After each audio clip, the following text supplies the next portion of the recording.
Untuk mempersingkat waktu kita mulai saja. Ini judulnya apa Pak? Udah tafsir ya? Wah, Tafsir.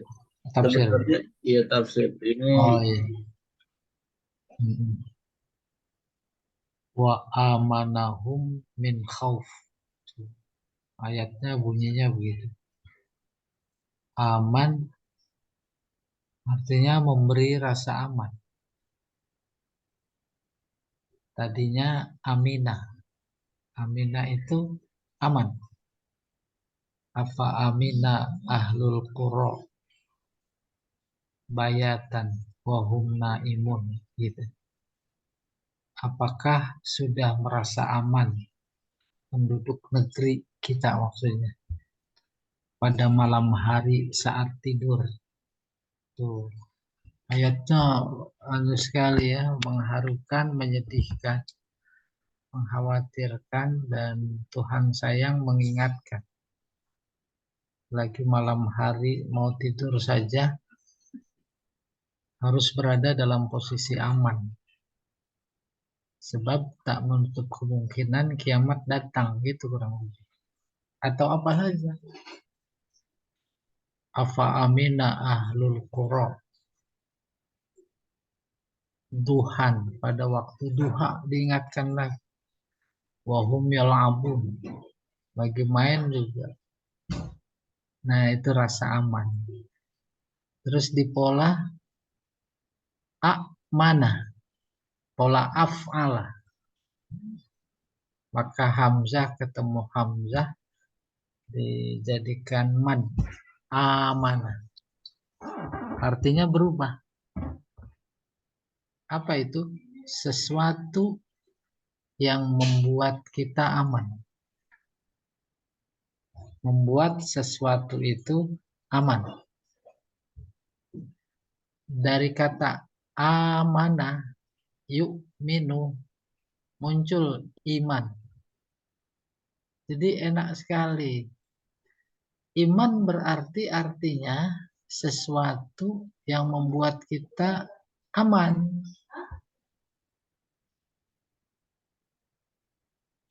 Maka maknanya sebagai mukmin siapapun dimanapun kayak apapun situasinya paling dahsyat adalah kiamat itu udah dijamin aman oleh iman.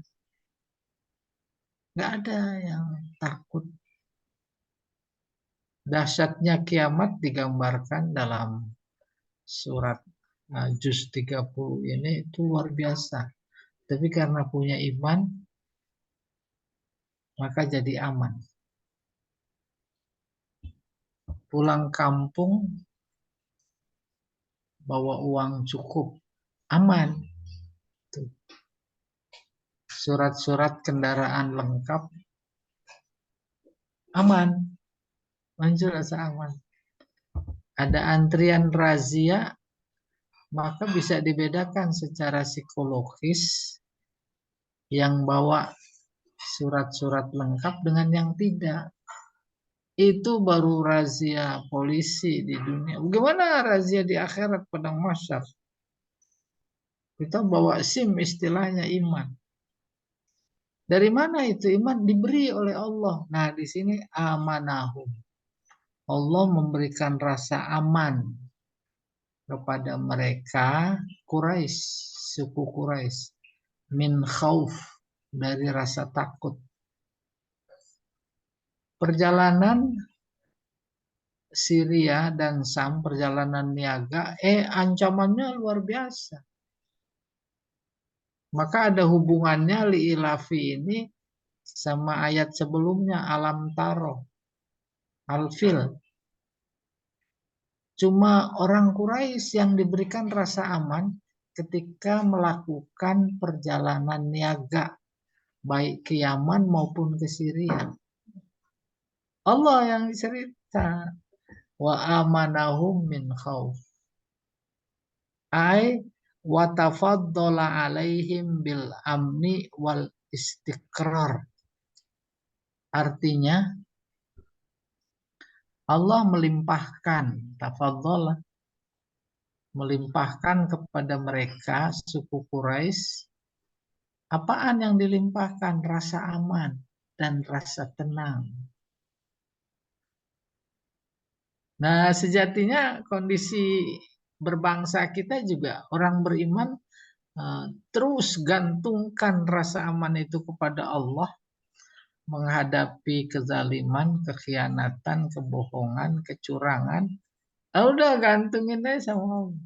Seperti bergantungnya suku Quraisy itu belum kepada Allah, baru kepada rumahnya, yaitu dengan berkhidmat, menjaga, mengurus Ka'bah. Belum beriman. Itu dia. Wa amanahu min khauf ay wa tafaddala alaihim bil amni wal istiqrar. Lalu selanjutnya apa? Fal yufarriduhu bil ibadah wahdah. Kalau sudah diberi aman oleh Allah, hendaknya yufarridu artinya mentauhidkan. Hendaknya mereka mentauhidkan Allah. Hu-nya kembali ke Allah. Dengan apa? Dengan ibadah. Wahdah. Hanya kepadanya. La syarikalah. Tidak ada sekutu baginya. Masing-masing kita mengambil pelajaran. Kita alhamdulillah diberi aman loh. Medianya apa? Iman. Karena itu dalam beribadah sasaran tembaknya adalah tadi ketauhidan. Emang diajarkan. Bagaimana Allah mengajarkan agar kita bertauhid? Salatnya lillah.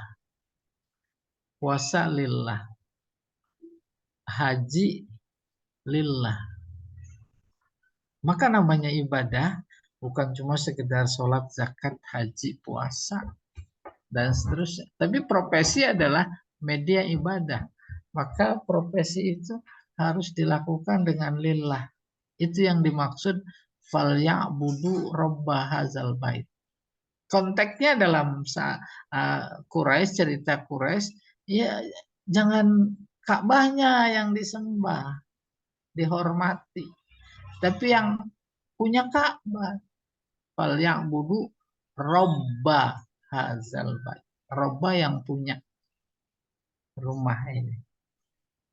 Wala ya'budu min dunihi, dan hendaknya mereka tidak menyembah kepada selainnya. Sonaman, berhala, wala niddan, dan tidak menyekutukan. Wala wasanan, sama wasan berhala. Kala Ibnu Katsir berkata, walihaza, oleh karena itu, manistajaba lihazal amri, siapa yang merespon perintah ini, jama'allahu lahu baina amnid dunya wa amnil akhirah. Ini subhanallah ini. Kata Ibnu Katsir. Barang siapa yang merespon perintah ini maksudnya itu ayatnya yang falyabudu, sembahlah. Bagi kita yang sudah maknanya falyabudu meningkatkan. Jangan sampai ada embel-embel. Meskipun embel-embelnya karena pahala. Meskipun embel-embelnya karena surga. Tuh. Kalau kita masih karena itu menunjukkan strata keimanan kita.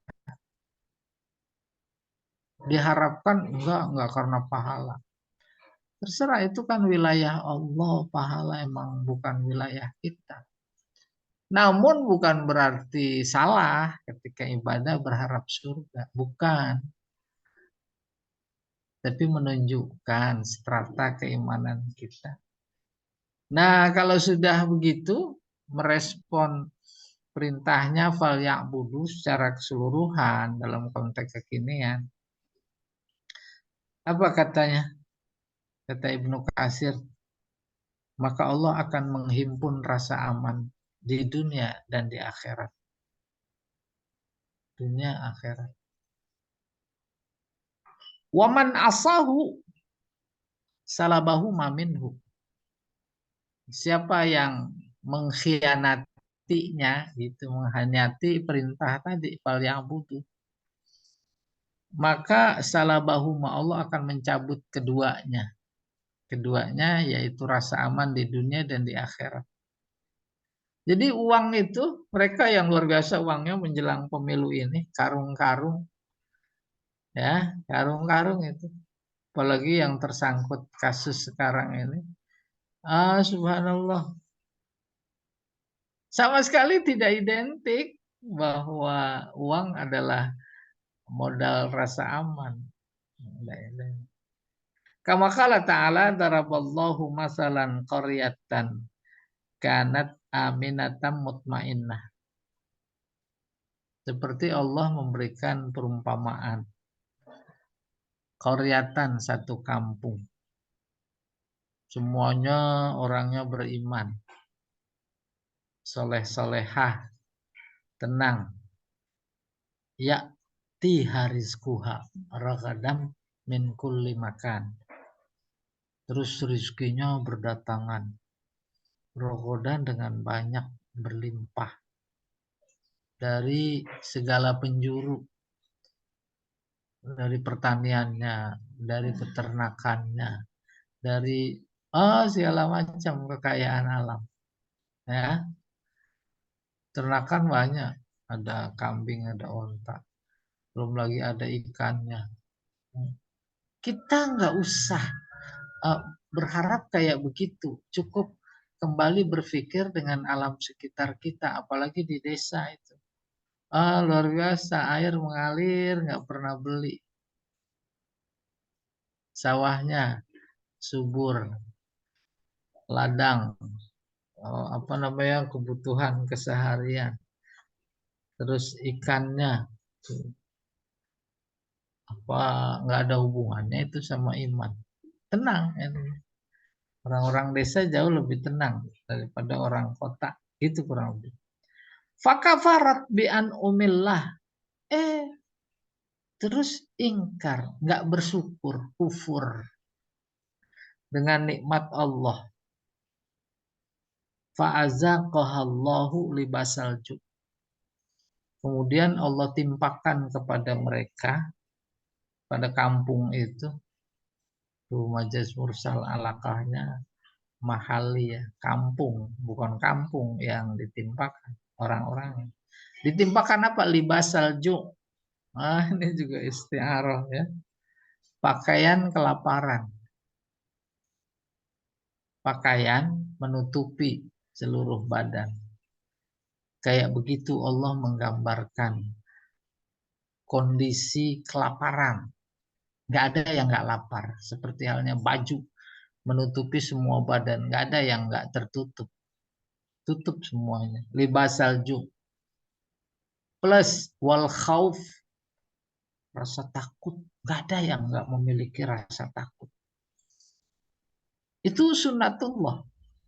Maka kalau kita tarik kepada kondisi bangsa saat ini, di pembukaan UUD 45, kemerdekaan itu dinyatakan karunia Allah. Karunia Allah adalah nikmat Allah. Enak, habis dijajah terus tenang, bergembira ria. Itu kan semua dari Allah. Gembiranya saja dari Allah. Senang. Yang kemarin sama penjajah nggak boleh, ini boleh. Terus gembira. Sejatinya harus disyukuri. Apa syukur yang diminta oleh Allah? Yang diminta agamanya dihidupkan.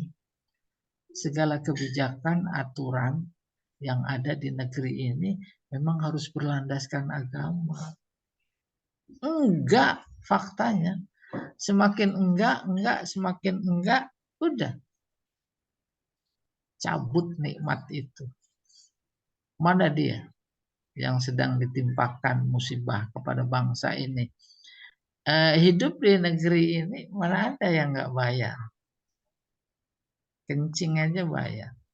hujan luar biasa, tapi air yang kita minum beli. Kekayaan alam luar biasa banyak. Sehingga kita dengar hanya sekedar omongan, andai kata dimanfaatkan untuk kepentingan bangsa, itu per bulan setiap warga negara bisa mendapatkan 20 juta. Apa enggak makmur itu? Maka kalau ditarik ke sini, ya kita lagi disiksa. Ditimpakan. Kayak begitu bentuk azabnya. Azab, susah. Nanti lama-lama juga sholat susah. Itu ya, azab. Itu maksudnya. Dan saya juga pernah bilang, azab yang paling dahsyat adalah yang tak terasa azab. Kita nggak merasakan itu. Buktinya leha-leha saja. Ya, padahal udah dicengkram 87% negeri ini udah dikuasai. Tanahnya udah milik mereka. Kan mengerikan. Oke, terus. Walaqad ja'ahum bukan. Bimakanu yasnaun. Bima namanya binya sababiyah. Dengan sebab apa yang mereka lakukan. Apa yang dilakukan yaitu abai, santai terhadap dakwah dan lain-lain. Akhirnya proses rasionya semua kursi diduduki oleh mereka. Maka kebijakan keluar dari tangan-tangan mereka yang tak bernapaskan agama Islam. Udah. Itu bimakan yasnaun. Wal qad ja'ahum rasulun minhum fakazzabu. Bahkan dalam konteks saat itu sebelum datang Rasul, dikirim Rasul dalam rangka memperbaiki. Rasul-rasul kecil kita banyak sekali. Kemarin pergi haji luar biasa. Jadi sebelum jadi presiden aja udah disambut seperti presiden. Boleh diyakini itu sebagai utusan Allah. Pertolongan Allah. Iya tidak? Tolongan. Mudah-mudahan kemudian umat menjadi sadar lalu bersiap-siap nggak mau kufur lagi terhadap nikmat. Laqad ja'ahum rasulun minhum, rusul diutus maksudnya untuk memperbaiki keadaan mereka. Keadaan yang diperbaiki bukan fisik loh. Batin, akhlak. Fakazzabuh. Ini ayat ini. Didustakan, bohong. Benar dicari salah. Bagaimana caranya? Masya Allah, tabarakallah. Apalagi sekarang banyak meme-meme itu. Daripada ganti rumput, mendingan ganti presiden. Aduh. Ya, fa'akhadahumul azab. Kemudian mereka ditimpakan azab. Akhadha diambil. Azabu. Azabu fa'il. Kemudian azab mengambil mereka. Artinya ditimpakan azab. Wahum zalimun. Zolim. Enak ini ayatnya diungkap ini di mimbar-mimbar. Ya. Ya. Surat An-Nahl. Surat ke-16 ayat 112 113. Ambil dari tafsir Ibnu Katsir. Berikutnya. Wa kanatil Arab yughayyiru ba'duha ala ba'd. Ini bukan yughayyir. Yughiru. Yughiru. Kemudian ketemu kata gairah, gairah jadinya. Jadi bahasa Indonesia. Gairah itu bukan bergairah semangat, bukan. Gairah dalam bahasa Arab itu cemburu. Cemburu menghasilkan fitnah. Ya dah? Kita juga begitu. Fitnah. Pak Jamal ketutup itu apa? Nah, ya. Wakanatil Arabu yughiru ba'duha ala ba'd. Satu sama lain saling memfitnah, cemburu. Wa yusabbi ba'duha ba'd. Satu sama lain saling mencela. kondisi sosial pada waktu itu. Fa'aminat Quraisy. Sementara bagi suku Quraisy dia nggak terjadi satu sama lain saling mencaci, mencerca, memfitnah. Tidak. Kama taqaddama min dzalika limakanil haram. Hal itu ditangkap dari ayat karena mereka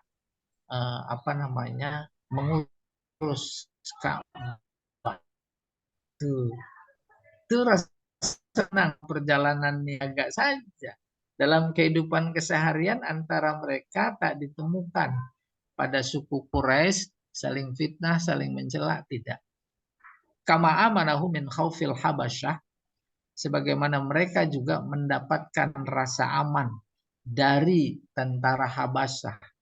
Habasyah Ethiopia, ya, Ma'al-Fil itu tentara Habasyah. Ma'al-Fil bersama filnya. Mereka diberikan rasa aman. Bukan cuma rasa aman, tetapi diberangus itu tentara bergajah. Kalau Allah Ta'ala, awalam yarau anna ja'alna haraman aminah. Apa mereka nggak pada sadar, nggak pada tahu, nggak pada melihat bahwa kami jadikan haraman aminah, Ka'bah itu sebagai tempat yang aman. Bapak Ibu, haram. Haram pertama artinya dihormati.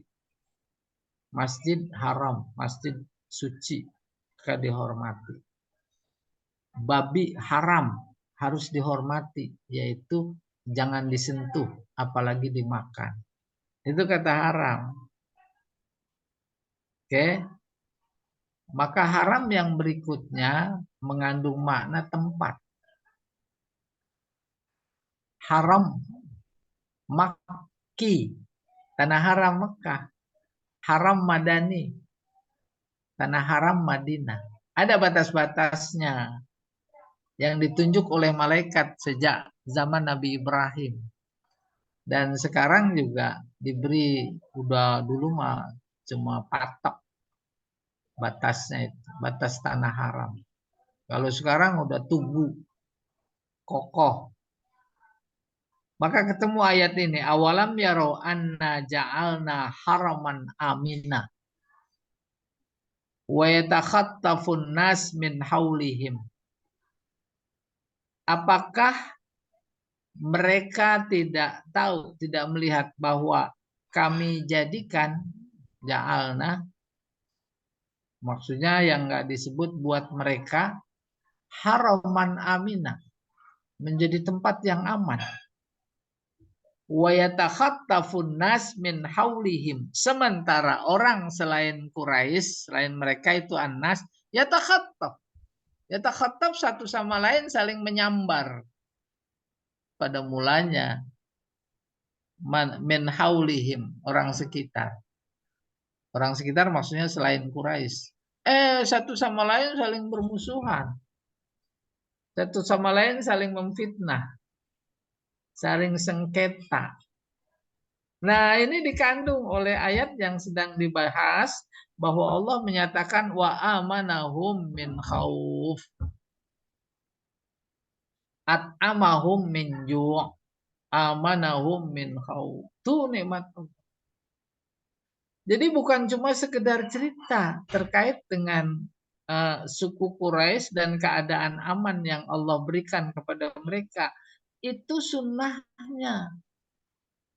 Apa sunnahnya itu? Siapa saja yang mendekatkan diri kepada Allah, berkhidmat kepada Allah, itu pasti akan diberikan. Bukan cuma rasa aman di dunia dan akhirat.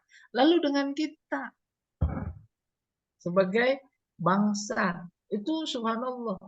Sekarang mengerikan, rasa tidak aman. Belum lagi geng motor. Belum lagi tukang jambret yang biasa.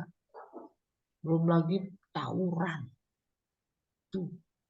Itulah salah urus itu para pejabat, bukan ngurus rakyat. Ngurus kantongnya, ngurus kelompoknya, menindas yang lain. Cuma dia saja yang boleh berbahagia, senang, numpuk Duit di kantong mereka bukan cuma miliaran, ratusan, bahkan triliunan. Allahu Akbar. Akhirnya kita nggak aman. Belum lagi cerita harga-harga. Wallahu a'lam bishawab. Ya, mudah-mudahan kita dapat pelajaran penting tambah dekat kepada Allah lewat iman. Ya, berikutnya fiqhul hayat awil ahkam. Amarallahu ta'ala fi hadhihi surah Quraisyan. Dalam surat ini Allah memerintahkan suku Quraisy. Siapa itu? Wahum auladun Nadr. Nadr siapa itu? Putra Kinanah. Terus sampai kepada Adam. Quraisy itu. Apa yang Allah perintahkan? Bi ibadah, untuk ibadah. Wa tauhid rabbihim, mentauhidkan Tuhan mereka. Alladzi an'ama alaihim, yang memberi nikmat kepada mereka, bihadhihin ni'am al-katsirah, dengan nikmat yang begitu banyak. Wa minha, di antara nikmat, ihlaku ashabil fil, dihancurkannya tentara bergajah. Nikmat. Ya persis kita juga kemerdekaan, dihajarnya sekutu Belanda, Jepang. Kan nikmat itu. Ini sama wa ihlaku ashabil fil. Wa sadduhum an Makkah. Saddu menghalangi mereka. Menghalangi mereka dari merebut Mekah. Jadi bukan tujuannya hanya sekedar menghancurkan Ka'bah, habis itu selesai, bukan. Kan tujuannya merebut Mekah. Itu jantungnya ya Ka'bah. Kama ahlaku aidon li ajli kufrihim, sebagaimana mereka bukan ahlaku, uhlaku, sebagaimana mereka dihancurkan juga li ajli kufrihim, karena kekufuran mereka. Tentara bergajah kufur, bangun gereja sebagai tandingan Ka'bah. Iya. Wa fi hadza, dalam cerita ini, konteks ini, daf'un adalah ada penolakan lidororin azim, bahaya besar, muakkadil husul, yang hasilnya meyakinkan. Ini karena kata per kata ini jadi problem. Allah mau menyebutkan nikmat yang diberikan kepada Quraisy. Yang pertama, dihancurkannya tentara bergajah sehingga mereka tidak bisa menguasai Mekah. Yang kedua, kekufuran mereka juga dibinasakan. Dengan habisnya tentara bergajah, maka habislah kekufuran dibawa oleh mereka itu bersama kematian mereka.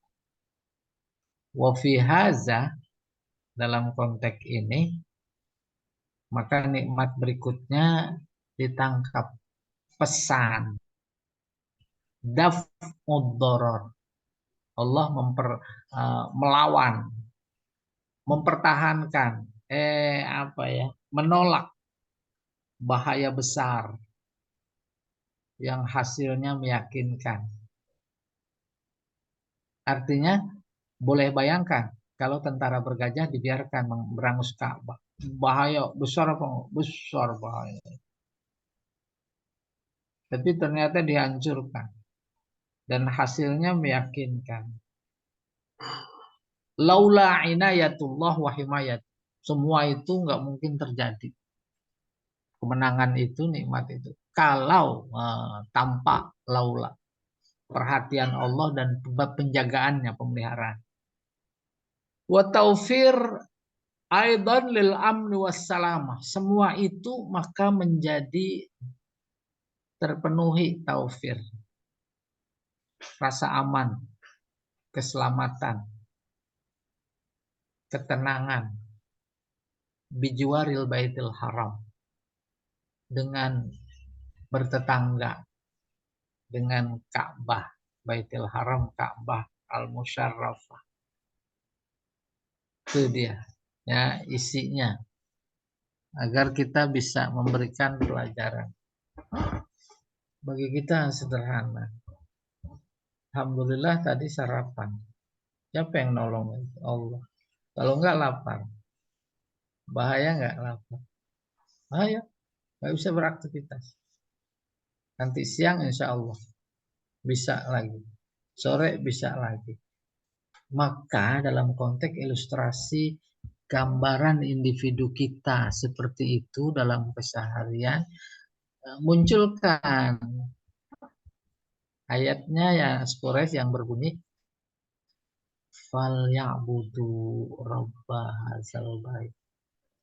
Oleh karena itu sembahlah Allah. Sembah Allah kan ungkapan terima kasih. Ya, salat itu terima kasih lagi. Kayak begitu mencari benang merah. Sebab Al-Qur'an kan kalau itu cerita bukan cuma sekedar cerita. Ada pesan di baliknya. Al-Quran itu bukan cuma untuk umat saat itu saja. Dia berlaku sepanjang zaman, termasuk zaman kita. Oke, yang kedua. Nikmatur rizki wa taufirul hajah wal kifayah bisa babi irtihalihim ilal yaman syita'an wa ilal syami saifan. Nikmat kedua, nikmat rizki. Maka dengan itu terpenuhinya kebutuhan dan kecukupan dengan sebab perjalanan mereka ke Yaman pada musim dingin, Sita. Ke Syria pada musim panas. Lijalbi mukhtalifi anwa'id tijarat. Untuk melakukan berbagai macam perdagangan. Apa aja? Minal at'imah makanan. Wasyab pakaian. Bukan cuma itu. Ma'a amnihim min igharatil Arab alaihim. Mereka diberikan rasa aman dari kecemburuan bangsa Arab. Cemburu itu. Suku-suku lain bangsa Arab sekitar Ka'bah. Nah, itu Allah berikan rasa aman dari mereka. Li'annahum ahlu baitillah wa jiranihi. Jiran ya, itu kurang titik. Kenapa begitu? Mereka diberikan rasa aman dari fitnah serta godaan, kecemburuan bangsa Arab sekitarnya karena mereka masuk kategori ahlu baitillah, keluarga rumah Allah, karena dia yang mengurus, dia yang merawat, dia yang menjaga. Wajironihi, tetangganya. Subhanallah. Sehingga ketika umroh, haji, tawaf, kita udah baca surat Quraisy. Di sana disebutkan rumah Allah, bagaimana sikap suku Quraisy terhadap rumah Allah dan bagaimana sikap Allah terhadap suku Quraisy, kita menjadi berkualitas keberadaan kita di sana. Iya. Berikutnya.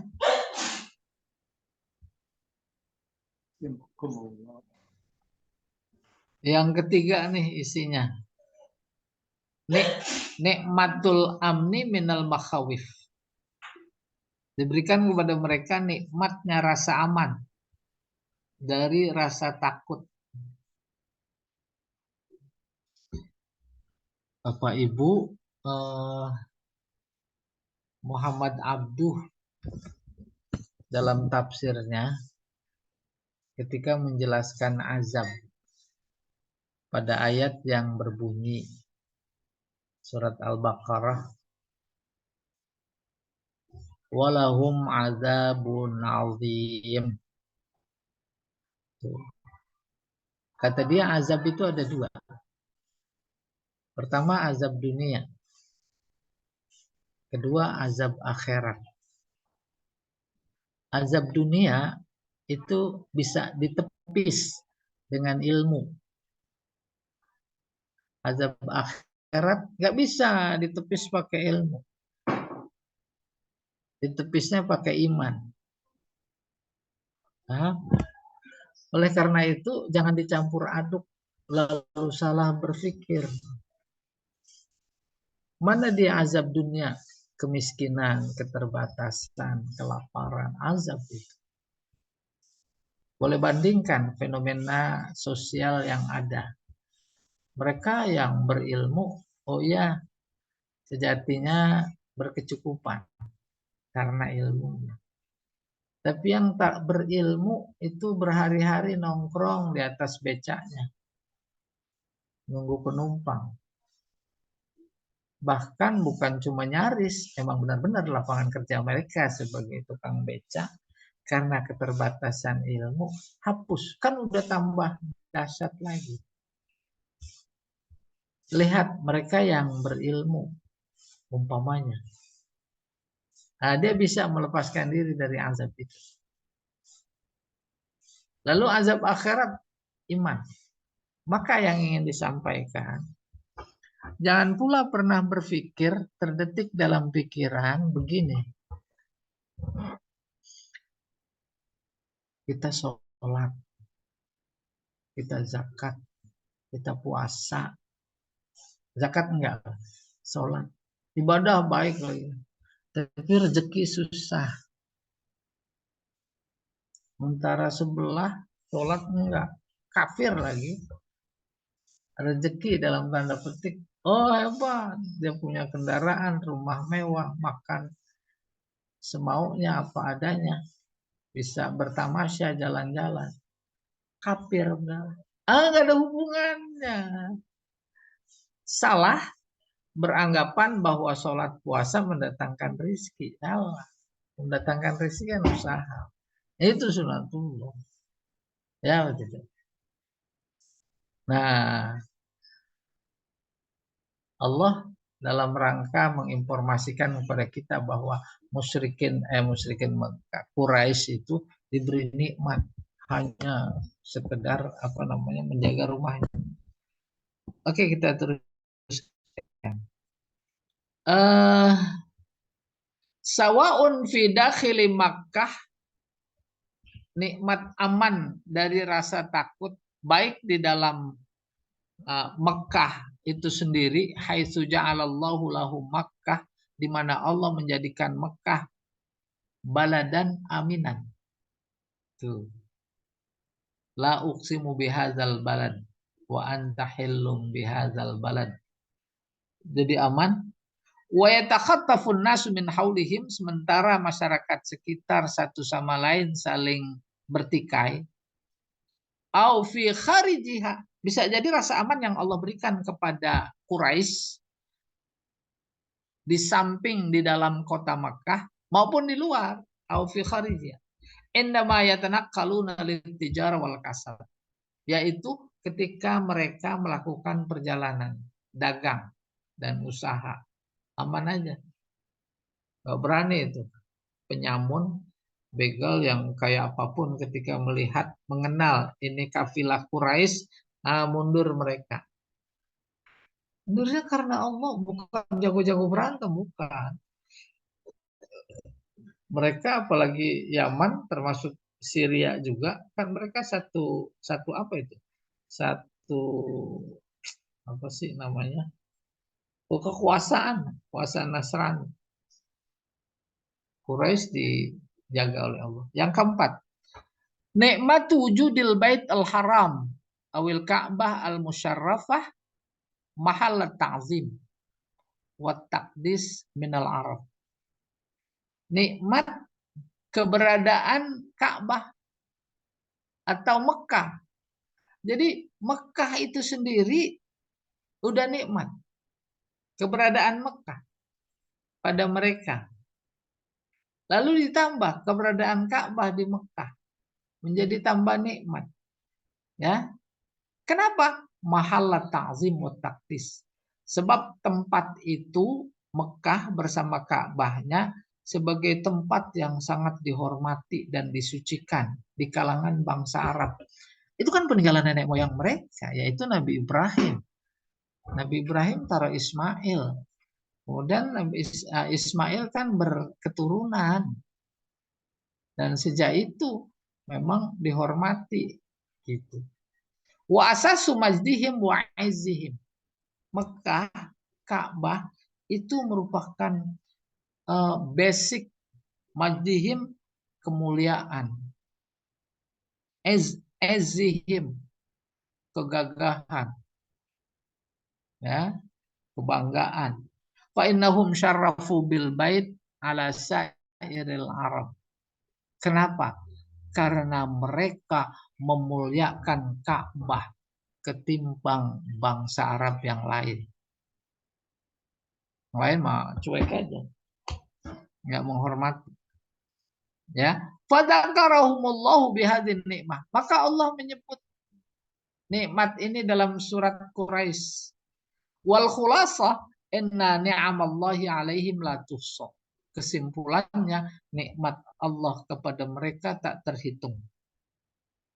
Fa illam ya'buduh lisa'iri ni'amihi. Meskipun mereka tidak mensyukuri semua nikmatnya. Karena itu fal ya'budu. Hendaklah sembahlah Allah. Lihazin nikmat az-zahirah, karena nikmat yang lahir ini. Wahia ilafuhum rihlatain. Mana dia nikmat lahir yang Allah berikan? Yaitu ilafuhum. Ilaf artinya kebiasaan mereka melakukan perjalanan niaga dengan penuh rasa aman. Tidak ada takut, untung besar, amanahum min khauf, ya, rasa aman pada dua perjalanan, baik musim dingin maupun musim panas. Ya, Warwa Ibnu Abi Hatim an Asma binti Yazid ibni Sakan. Seseorang bernama Ibnu Abi Hatim, dia meriwayatkan dari Asma putri Yazid putra Sakan, Salamah, juga dari seseorang bernama Salamah, perempuan, Al-Ansori, suku Ansor. Qalat, Salamah berkata, Sami'tu Rasulullah sallallahu alaihi wasallam yaqul, aku dengar Rasulullah bersabda, Wailun lakum Quraisy li ilafi Quraisy. Wailun, celaka besar bagi kalian suku Quraisy. Li ilafi Quraisy, karena kebiasaan orang Quraisy. Apa maksudnya? Jadi kalau saja tidak diberikan rasa aman oleh Allah, maka celaka besar perjalanan niaga mereka itu. Itu maksudnya. Waruya anha, dan diriwayatkan pula dari Salamah. Qalat, dia berkata, Sami itu Rasulullah sallallahu alaihi wasallam yaqul, aku mendengar Rasulullah bersabda, li ilafi Quraisy ilafihim rihlatas syita'i was saif wa yahkumu ya ma'syara Quraisy u'budu rabb hadzal bait alladzi at'amahum min ju' wa amanakum alladzi at'amakum min ju' wa amanakum min khauf. Karena li itu karena perjalanan Quraisy, yakni perjalanan mereka pada musim dingin dan musim panas. Ini bukan wayahkumu. Waihakum. Waihakum sama dengan wailun. Celaka kalian, wahai suku Quraisy. Ya, celaka kalau tidak bersyukur. Oleh karena itu, u'budu rabb hadzal bait. Sembahlah Tuhan yang memiliki rumah ini. Alladzi at'amakum min ju', yang memberikan rasa kenyang, memberi makan kepada kalian saat lapar. Wa amanakum min khauf, memberikan rasa aman kepada kalian saat takut. Udah kebayang bagaimana cara Allah merealisasikan perintahnya kepada suku Quraisy untuk menyembah. Lahir dari suku mereka seorang nabi. Nabi dari suku Quraisy. Lalu didakwah orang-orang terdekat dari keluarganya. Dan terus yang terjauh. Itu adalah bentuk realisasi perintah. Falya'budu robba hadzal bait. Paham maksudnya? Saya pernah bilang begini. Tugas kita sebagai manusia beribadah. Wa ma khalaqtul jinna wal insa illa liya'budun. Itu perintah Allah. Maka atas dasar Allah memerintahkan kita untuk beribadah, maka Allah menjadi bertanggung jawab. Menyediakan waktu ibadah, menyediakan tempat ibadah, menyediakan sarana prasarana ibadah. Maka dia ciptakan waktu dan tempat, semuanya adalah bagian sebagai tanggung jawab dia menyuruh ibadah. Mana ada potongan detik yang bukan ibadah. Mana ada sejengkal tanah yang kita lewati bukan ibadah. Itu dia konsekuensinya. Sebagai tanggung jawab dia berkata, "Wa ma khalaqtul jinna wal insa illa liya'budun." Nah, kayaknya mirip juga terkait dengan Allah bilang kepada Quraisy, "Falya'budu, ibadahlah." Kan Allah menyediakan semua itu agar mereka menjadi ibadah. Dikirim seorang nabi dari suku mereka. Tuh gitu. Kalau saja ada di antara mereka yang tidak ikut kepada Nabi, tidak dengar dakwah Nabi, kan bahasa kita itu keterlaluan. Keterlaluan. Baru bagaimana dengan kita, bukan suku Quraisy? Allah udah informasikan. Nabi diutus bukan untuk suku kaum saja, tetapi lil alamin. Masuk kita. Nah, itu bagian dari rencana-rencana Allah. Kita menjadi bersyukur berada dalam rencananya. Wastadallal Imam Malik bis surah. Imam Malik mengambil kesimpulan dari surat ini ala anna zaman kismani. Zaman itu terbagi dua. Yang pertama, zaman maksudnya waktu ya. Yang pertama belum. Walam yaj'al lahu masalisan, enggak ada tiganya. Fasita nisfus sana wasaif nisfus sana, nisfuha. 1 tahun ada 2. Pertama musim dingin, yang kedua musim panas. Cuma 2. Berdasarkan surat ini menurut Imam Malik. Wastadallal ulama bihadza aidan. Sementara ulama yang lain juga mengambil kesimpulan dari rihlatas syitai wasaib ala jawazi tasarrufir rajuli fi zamanain baina mahallain. Bolehnya seseorang untuk melakukan tindakan usaha pada 2 musim tadi, zamanain, musim dingin, musim panas. Yakunu haluhuma fi kulli zaman an'ama fil akhirah. Di mana keduanya usaha di dunia, baik musim panas, musim dingin maupun musim panas, an'am lebih nikmat ketimbang akhirat. Kal julus fil majlis al bahri fis saif wa fil qabali fis syita wa fit tikhazi adawatit tabrid saifan wa wasailid daf'i syitaan. Oke. Mana contohnya? Ini bukan akhir, ini akhor ini bacanya. Saya ulangin dari sini. Imam Malik memberi kesimpulan bahwa zaman itu ada dua. Waktu maksudnya. Musim dingin, musim panas. Sementara yang lain, ulama yang lain, mengambil kesimpulan dari li'ilafi Quraisy, rihlatas syita wassaif itu, boleh seseorang melakukan usaha pada dua zaman, dua waktu tadi. Bainal mahal lain, antara dua tempat. Kalau musim panas kayak dalam surat ini, musim dingin ke Yaman. Musim panas di sana. Boleh tuh. Paham? Kalau pamannya usahanya bakso. Usahanya bakso. Oh, sono di puncak, Sukabumi. Terus ganti usahanya es. Sono Jakarta yang panas. Kurang lebih begitu.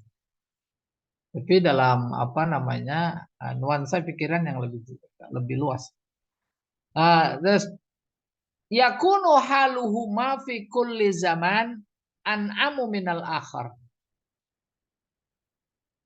Keadaan musim panas, musim hujan atau dingin pada setiap zaman, pada setiap waktunya, maksudnya itu memang memiliki kelebihan ketimbang yang lain. Dua zaman, dua tempat. Masing-masing memiliki kelebihan. Nggak usah zaman itulah. Kita umpamanya bulan tertentu dalam satu tahun di Tanah Abang dengan komoditi yang memang digandrungi oleh konsumen Tanah Abang. Tapi pada waktu yang lain, tentu di tempat yang lain. Umpamanya di mana? Saya mah taunya Tanah Abang doang. Tamsit Tanah Abang juga ya. Bayoran umpamanya. Bayoran. Tapi dengan barang dagangan yang berbeda. Satu sama lain, nah ini yang hendak dikatakan, memiliki kelebihan masing-masing. Artinya harus berpandai-pandai mencari pasar, gitu kurang lebih. Diumpamakan begini, kal julus fil majlisil bahri fis saib. Julus duduk, berdagang maksudnya, atau nuntut ilmu. Di majlis bahri, pinggir laut pantai, pada musim panas. Wafil kabali fisyita. Sebaliknya, tidak di pantai, di darat gitulah. Fisyita, pada musim dingin. Wafit tikhazi adawati tabrid saifan. Ittikhaz menjadikan alat-alat pendingin pada musim panas. Wa wasailid daf'i, dan ini ketutup Pak Jamal. Iya. Dan sarana-sarana ad-daf'i, pemanas, penghangat pada musim dingin. Kayak begitu, ini perumpamaan saja. Ya. Ketika umpamanya diramalkan seperti di media sosial, kita akan mengalami suasana dingin sekali. Maka jangan AC yang dijual, tapi alat pemanas. Di negara-negara yang musim dinginnya luar biasa, mereka nggak perlu AC, jangan jualan AC. Oleh karena itu, jualan AC yang sifatnya memanaskan udara. Itu diambil kesimpulan dari fenomena sosial berdagang pada catatan surat Al-Quraisy. Iya, Allah a'lam bishawab. Ada lagi? Alhamdulillah. Baik, terima kasih Ustaz atas kajiannya pada selanjutnya kita buka termin tanya jawab. Silakan bagi Bapak dan Ibu yang ingin bertanya atau mengomentari, silakan. Kita masih punya waktu, masih sekitar 25 menit ke depan. Silakan Pak Haji Edi. Komentar aja Pak Ustadz boleh ya? Ya, boleh. Alhamdulillah, boleh banget. Jadi Silakan. kalau dilihat surat ini Pak Ustadz, apakah Ya. dibalik situasinya? Seperti saat sekarang ini, mereka yang berada di dalam posisi memimpin negara ini atau mengatur negara ini, mereka boleh juga dong mengatakan bahwa oh, saya mendapatkan nikmat ini dari Allah untuk mengatur keadaan seperti saat ini. Sedangkan kita merasakan bahwa keadaan seperti saat ini adalah keadaan yang menyiksa buat kita. Kira-kira gimana tuh Ustaz kalau kita berpandangan seperti itu? Bagus sekali. Bagus sekali. Menurut kacamata mereka, apa yang mereka capai soal keduniaan, nikmat. Itu kan kacamata mereka. Ya tidak. Tapi kita kan meskipun punya pandangan, yang kita pakai kacamata Allah. Contoh konkret yang sederhana. Satu hari mereka bisa jadi itu. Duduk-duduk 1 miliar. Pertanyaan. Menurut kacamata Allah. Apalagi dengan cara yang tak sesuai. Bisa disebut nikmat. Gitu lihat. Menurut mereka, oh iya nikmat. Nikmat sekali. Bahkan memang atas dasar pandangan mereka yang notabene tak bertuhan, katakan dalam tanda petik, memang mereka yang merasakan berada di barisan yang memperoleh nikmat. Gitu. Jadi ketika melihat, memandang fenomena sesuatu, kita nggak boleh lepas kaki dari bumi. Buminya bumi Allah. Tuh, mereka kan lepas kaki dari bumi. Lepas pijakan berpikir. Menafikan Allah. Betul dikasih oleh Allah. Maka menurut pandangan kita, itu bukan nikmat. Itu bisa jadi azab. Fakta. Mereka merasa sombong, merasa justru disayang Tuhan. Buktinya segala kebutuhan, kenikmatan di dunia ini mereka peroleh. Sementara di sebelah lain, umpamanya susah sekali. Kan memandangnya nggak boleh begitu. Sehingga boleh jadi ada kaidah usul fikih, umpamanya al khairu maro'ahu syari'u khairan. Baik itu adalah baik yang dilihat oleh agama. Syari itu Allah, agama. Buruk itu, jahat itu yang dilihat oleh agama jahat. Hak itu yang dilihat oleh Allah sebagai hak. Jadi standarnya sama, standarnya. Dan sejatinya memang namanya manusia lahir diberi fitrah, fitrah dari Allah, ruhnya ruh Allah, kan sejatinya harus berpandangan berdasarkan Allah itu. Nah, ketika saja umpamanya dasar pandangan selalu berbasik kepada Allah dan itu yang sesuai dengan fitrah, maka nggak ada bohong, nggak ada zalim, nggak ada dusta, nggak ada fitnah, nggak ada. Akal yang diberi aja dari Allah. Itu. Betapapun diberi potensi untuk itu, tapi masih dapat diragukan sekali manusia untuk sampai pada tingkat itu. Atas dasar itu, maka dikirim Nabi untuk menunjukkan, ini yang benar, ini yang salah. Ya, ini yang seharusnya, itu tidak seharusnya. Semua persoalan itu dikemas dalam sebuah kata, namanya akhlak. Maka Nabi statementnya, aku dibangkitkan untuk menyempurnakan itu satu, akhlak. Enggak, jangan dikira akhlak itu cuma tingkah laku. Dan tingkah laku memang kalau diurut Kan basicnya akal, pikiran. Pikiran dikasih oleh Allah. Malah digunakan untuk melawan Allah. Nah, jadi demikian. Allah a'lam bishawab. Sedikit lagi tambah. Boleh. Pada kalimat wa amanahum min khauf, bagaimana atau kita bisa melihat keadaan yang seperti ini itu mereka merasa aman, Pak Ustadz. Bagaimana mereka bisa merasa aman dari pandangan Allah?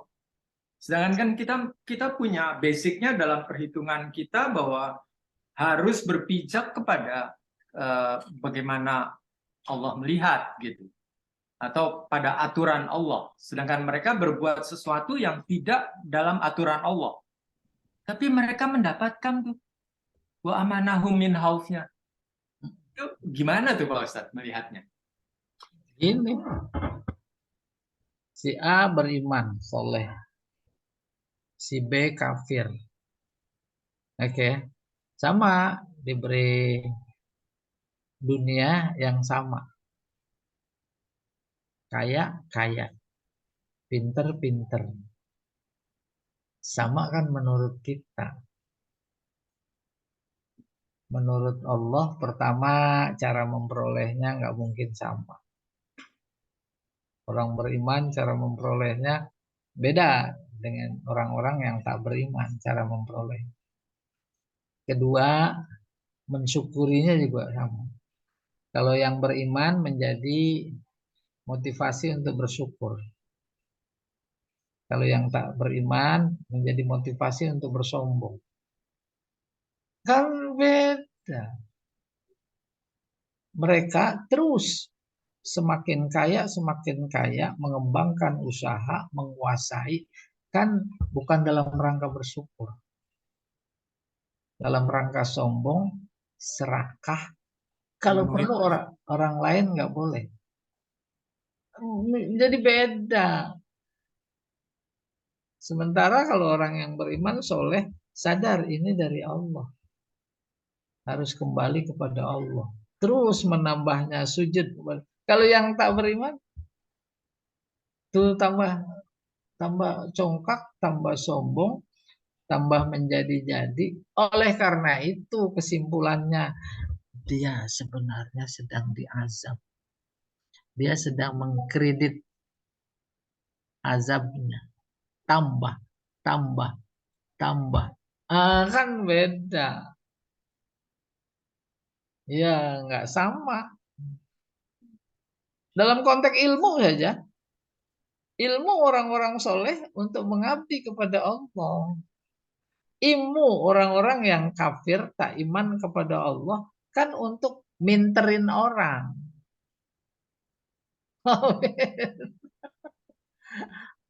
Gimana, Min? Demikian juga kekuasaan. Ya. Kekuasaan untuk menindas. Tapi kita kekuasaan untuk berbagi, memakmurkan. Iya, Allah a'lam bishawab. Ada lagi? Ya Ustadz mau nanya. Boleh. Ya. Ustadz, satu, suku Quraisy saat itu tuh memang suku yang paling dominan dari sisi apa ya Ustadz? Itu satu. Dua, apakah di Madinah juga ada suku Quraisy gitu Ustadz? Ya itu aja, dua aja Ustadz. Syukran. Oh iya. Lah, Quraisy pada mulanya cuma di Mekah. Tapi setelah hijrah kan, secara historis memang suku yang paling mulia. Sisi kemuliaannya secara turun-temurun memang mereka itu suku yang menjaga, merawat, dan tinggal di Ka'bah. Sekitar itu. Ada suku-suku lain, ada. Tadi malah menjadi ada informasi baru menurut saya. Rupanya ketika Allah menginformasikan wa amanahum, Allah memberikan rasa aman. Mereka suku Quraisy min khauf, bukan rasa aman saat perjalanan niaga, musim panas, musim dingin. Tapi saat mereka berdomisili situ juga. Sementara suku-suku yang lain selain suku Quraisy itu selalu bertikai, dia enggak. Dan ada kehebatan suku Quraisy, sifatnya maksudnya. Mereka saja yang bisa berdagang, mendapatkan keuntungan berkat Allah merestuinya, gitu kurang lebih, memberikan rasa aman. Dan setelah pulang, mereka bagi-bagi, dermawan, terkenal dermawan suku Quraisy. Kan dengan sifat-sifat itu dalam kondisi masyarakat mereka, mereka menjadi tanpa dihormati, tanpa ditakuti. Emang cuma suku Quraisy yang bisa melakukan perjalanan niaga, yang lain nggak bisa. Dagangnya cuma di sekitar Mekah saja, nggak ada yang berani keluar Mekah, apalagi ke Yaman, ke Syria, bawa hasil dagangannya, hasil apa namanya, usahanya. Kan sekitar itu saja pasarnya dia. Iya. Jadi suku Quraisy terus turun temurun mengurus Ka'bah. Berarti itu ini Ya. termasuk keturunan dari Nabi Ibrahim lalu Oh iya, Nabi iya. Ismail ya, Ustaz ya. Seperti itu Iya. ya, Ustaz. Oh. Iya, benar. Jadi terpilihnya itu karena sifat dermawannya Pak Ustadz ya. Satu sama lain. Ada sunatullah, ada ketetapan Allah. Dan memang secara historis dinyatakan menjadi logik bahwa dia dermawan. Karena dia memiliki kelebihan rezeki. Itu anugerah Allah pada. Iya, semua anugerah. Oleh karena itu pelajaran buat kita, apa yang kita miliki memang kemudian mendorong dermawan, dan semuanya baik materi yang dimiliki dan sifat dermawan satu sama lain berkaitan, hakikatnya adalah anugerah Allah. Anugerah Allah. Ada di media sosial baru-baru ini, dengar itu di Riau. Ada orang luar biasa. Luar biasa ya, bangun masjid persis kayak di Madinah. Nggak boleh ada tromol. Semuanya dijamin oleh, ya Pak Jamal, kalau perlu kita ke sana itu. Boleh. Di Riau. Iya, Riau. Dan itu AC-AC-nya sama kayak di Masjid Nabawi atau Masjidil Haram. Adanya di bawah tiang gitu ya. Ini arsiteknya Pak Edi itu. wah. Padahal pemiliknya itu katanya tinggalnya di rumah 45 meter. Ah iya, tipe kecil apa adanya ya. Tuh. Coba. Kan maka secara otomatis masyarakat juga bagaimana menghormati orang itu. Nanti mungkin dia keturunan Quraisy. Quraisy yang ada di Pekanbaru. Iya, suara. Dibawa sama Habib. Iya. Tadi saat kalau begitu, kalau Rasul itu dari bangsa Quraisy, kemudian Rasul itu punya keturunan sampai ke Indonesia yang kita kenal dengan Habib, maka Habib itu sukunya suku Quraisy atau suku Betawi saat yang ada di Jakarta.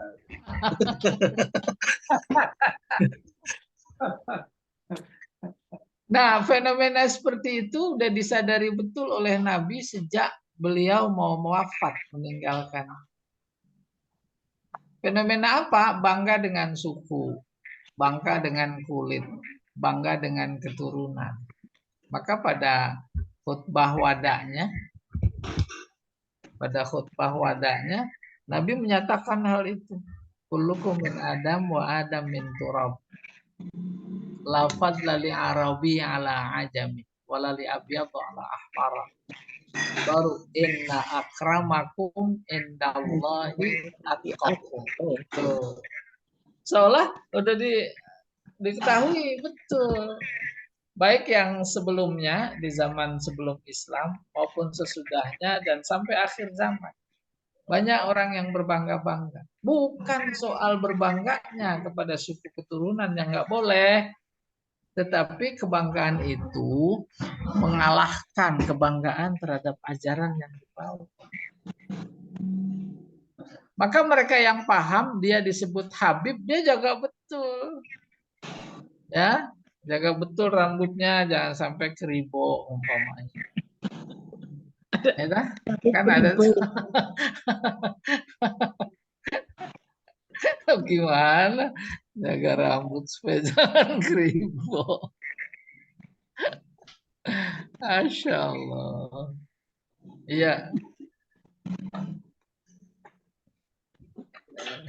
ini ada. Ayo, Baik, silakan Bu Rais. Ada komentar Bu?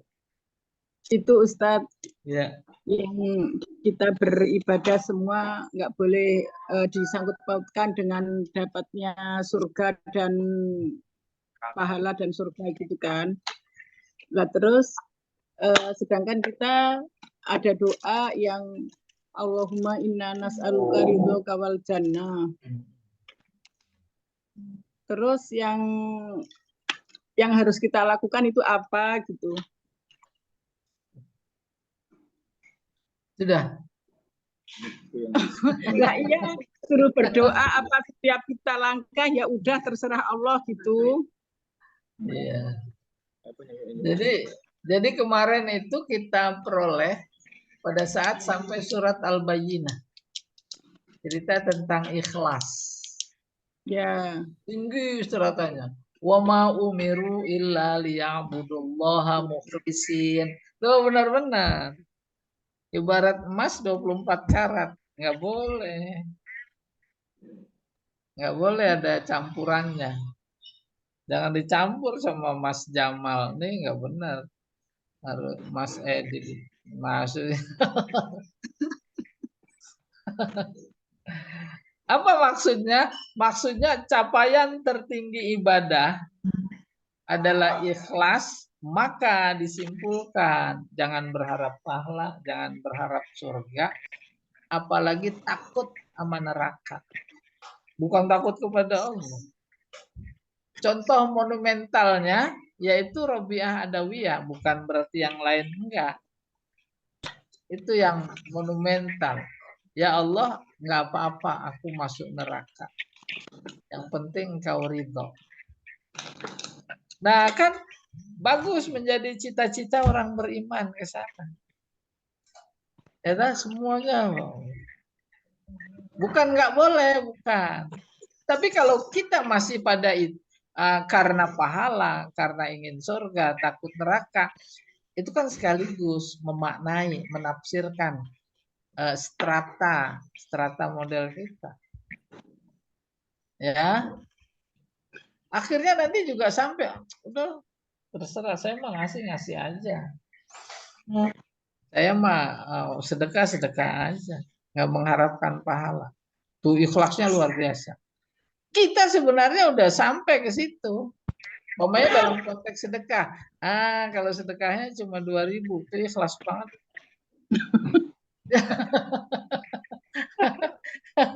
Lah, kalau 2 miliar berasa apa enggak? Rasa diingat, udah. Jadi kalau sasarannya ikhlas, diperoleh dengan yang kecil, yang kecil lebih bagus. Awas, jangan dicontoh ya omongan saya mah.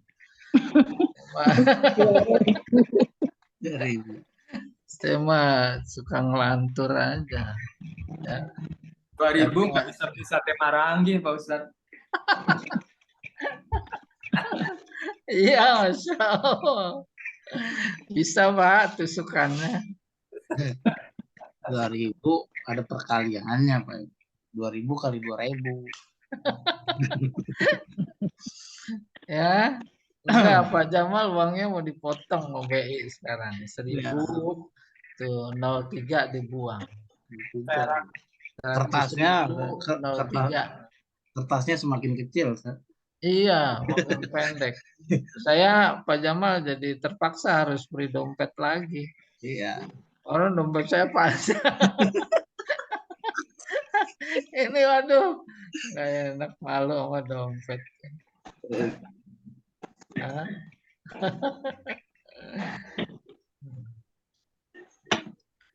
Ada lagi mungkin yang ingin ini ada Bu Hilwani, ya, ada Bu Opi, ada Bu Rina. Bu Rina masih goreng nasi kali. Lagi bertanam, Ustaz. Adilah Ustaz. Masya Allah. Iya. Gendong lucu, enak. Iya benar. Bu Hilwani, silakan. Wilwani lagi puasa kayaknya. Ustaz nyimak. Puasa aja, ya puasa ngomong. Apa Ustaz lagi nyimak? Bikin minyak katanya, Ustaz. Baik, ya, kalau tidak ada pertanyaan, demikianlah kajian kita pada pagi hari ini. Semoga kita mendapatkan ilmu yang bermanfaat dan keimanan kita kepada Allah Subhanahu. Kita akhiri dengan membaca kafaratul majlis. Subhanallah. Allahumma bihamdika asyhadu an la ilaha illa anta Assalamualaikum warahmatullahi wabarakatuh. Waalaikumsalam. warahmatullahi wabarakatuh.